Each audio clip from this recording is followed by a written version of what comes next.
Okay, little listeners, settle in for a long and wild Vegas adventure with Stripe. Stripe, the mischievous gremlin with the spiky white mohawk, arrived in Las Vegas, a city shimmering like 1,000 disco balls.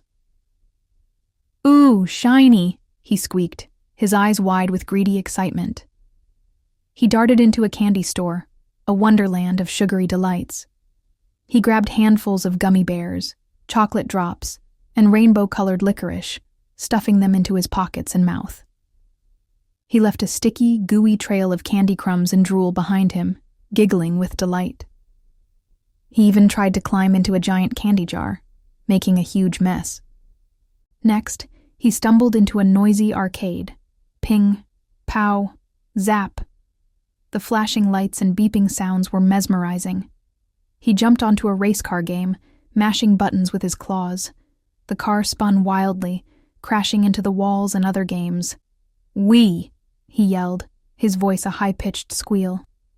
Then, he spotted a magnificent fountain, shooting water high into the air. "Splashy!" he shouted, leaping into the cool water. He splashed and kicked, sending waves of water onto unsuspecting tourists, who gasped and shouted, "Oh my!" Suddenly he noticed the big clock tower. It was nearly midnight. "Uh-oh," he muttered, realizing what was about to happen. His teeth grew sharper, his claws elongated, and his eyes turned a menacing yellow. He was transforming into a full-fledged gremlin. But even as a gremlin, he was still a silly rascal. He found a dressing room filled with showgirl feathers. He grabbed a mountain of them, creating a ridiculously tall and sparkling hat. He strutted around, making funny faces and wiggling his hips. He then discovered a giant hotel kitchen, a playground for culinary chaos. He decided to create the most disgusting sundae ever. He mixed ice cream, ketchup, pickles, sardines, and rainbow sprinkles, creating a bubbling, stinky concoction. He took a big bite and made a face, but then decided it was funny.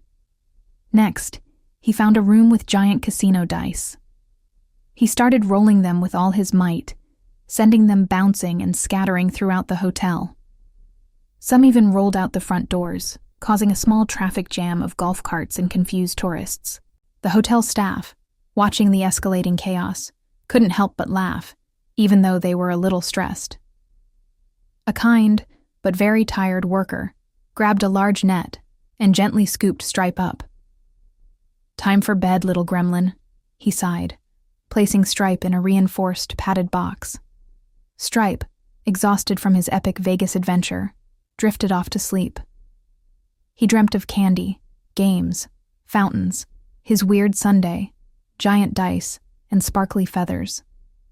He was sent back home, leaving behind a Vegas that was a little wilder, a lot messier, but undeniably more sparkly. The end.